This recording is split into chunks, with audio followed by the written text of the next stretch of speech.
Welcome to MarcusG.tv. I'm Chef Marcus Giuliano. I'm a chef on a mission. Today's mission is online restaurant reviews. And are they deceiving? Are they true? How can you really trust online reviews? Let's talk about Yelp. Here's a great article. So Yelp is a company that, I don't know how long they've been around, I don't know, 6-7 years. They've grown massively. And when you go on your iPhone and you do a search for a restaurant or something, Yelp is what comes up in the listings. So when you talk to Siri and say, Siri, find me a pizza place, find me a burger joint, find me a craft beer bar, they're going to pull up the Yelp ratings and direct you via that way. Now Yelp is like really every restaurant's worst nightmare, because Yelp has what's called, I'm going to give you a little history of how it works before I read this article. So Yelp basically filters certain reviews. So for example, a restaurant could have 200 reviews, but Yelp's only showing 45 of them. And the way this is happening is Yelp has what they call some kind of system, some kind of algorithm that doesn't show all of your reviews. They filter them. And a lot of restaurants claim that Yelp purposely keeps restaurant reviews lower than they should be. So for example, I have phenomenal reviews on TripAdvisor, on Google, on Facebook. Yelp is my lowest rating out of all the online sites. Yelp is the one site that I'm like, man, oh man, here they are again. It's just like, it's like what they show. They choose to show certain reviews. Now it could be the person who reviewed your place the first. If you're the first reviewer to a new restaurant, chances are that review is going to stick. And they change things. I'm sure they change things often too. What they're trying to say is we want honest reviews, and we think that certain reviews aren't honest, and we're going to filter those reviews out. Now, if a person has written 100 reviews or 5 reviews or 1 review, it seems to not make any sense how they filter them. Because a lot of restaurants that I know have tried to figure out the system. How can we get Yelp reviews to stick? And it's funny because somebody can rate your restaurant, somebody can rate my restaurant, and the review could stay there for 3 months, and all of a sudden the review just disappears. It goes out of the filtering process into the filter. So, and it could pop back in maybe 3, 4, 5 months later, or a year later. I never ever know how that works. But I got to tell you, I have a 4-star rating on Yelp, which is a good rating, 4 out of 5 stars. But TripAdvisor and the other sites, I'm like 4.5, 4 3/4. So it's really frustrating when I look at Yelp, because man, it's like they'll show in the top like a review from 3 years ago, one of my worst reviews, followed by a couple really good reviews, then another really bad review. And I'm like, man, oh man, this doesn't represent the last 6 months of my business, because we all know that a restaurant can go downhill very quickly. And you'll see that with online ratings. All of a sudden they'll start plummeting. But they're pulling up a review from 2009, 2010, whatever it is, 2011, and then maybe 1 or 2 current ones and an older one. When you go on TripAdvisor, you can see the last 10 reviews, 20 reviews, so you can see what's current with that restaurant right then and there.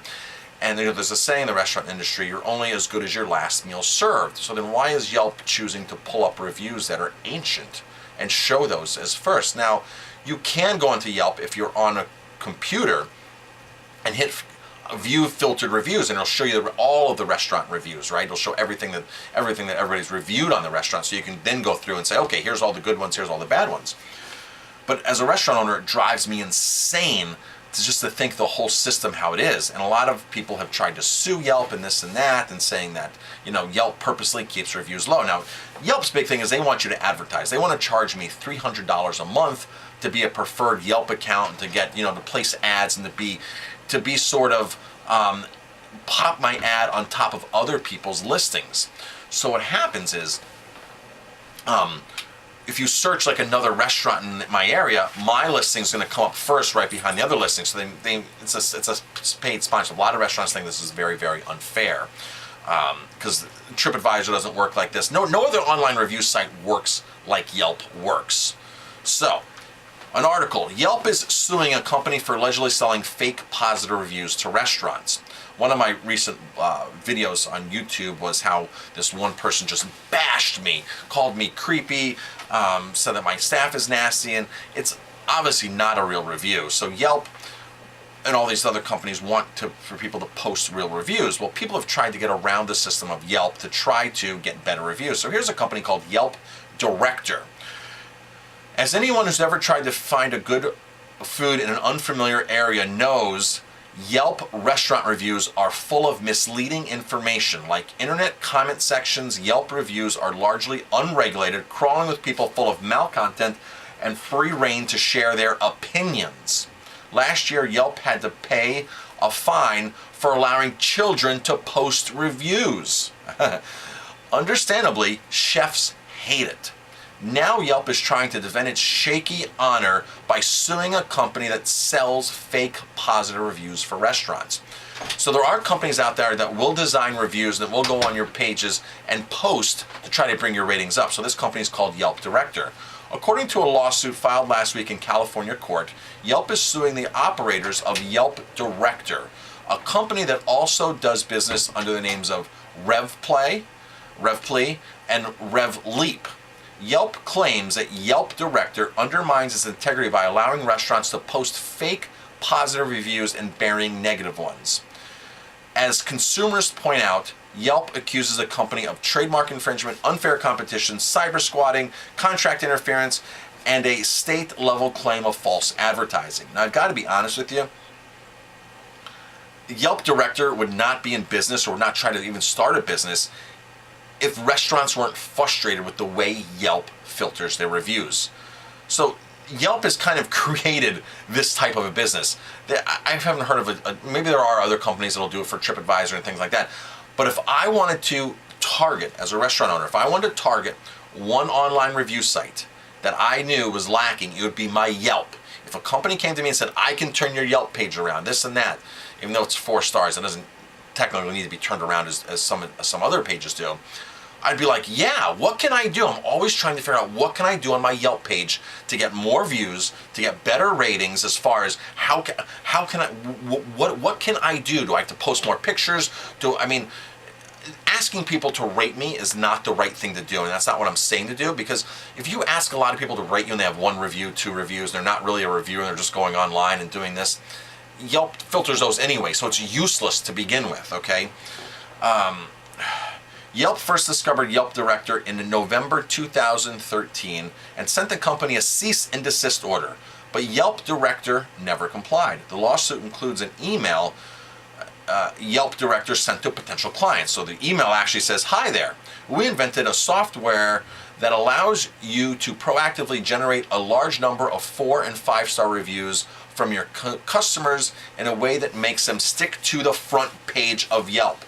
All 3-star and below are filtered by the system and never posted online. So I guess they post 3, 4, 5-star reviews and they have a way to beat the algorithm, okay? I'd love to know a way to beat the algorithm because, the big thing with Yelp is just show all my reviews. Show every single review I have and I'll be happy, right? As CBS pointed out, it's unclear if Yelp Director was ever successful in actually getting these fake reviews to stick to Yelp, so we're not even sure if this even worked. In a blog post, Yelp called Yelp Director a scam that could put a small business at risk by charging for artificial inflation. If you ask me, I think Yelp is putting small businesses at risk. I honestly think that, Yelp is such a massively big company now. Their net worth is just insane. Jeremy from Yelp has turned down several offers for like $100 million, $200 million, $700 million to buy Yelp.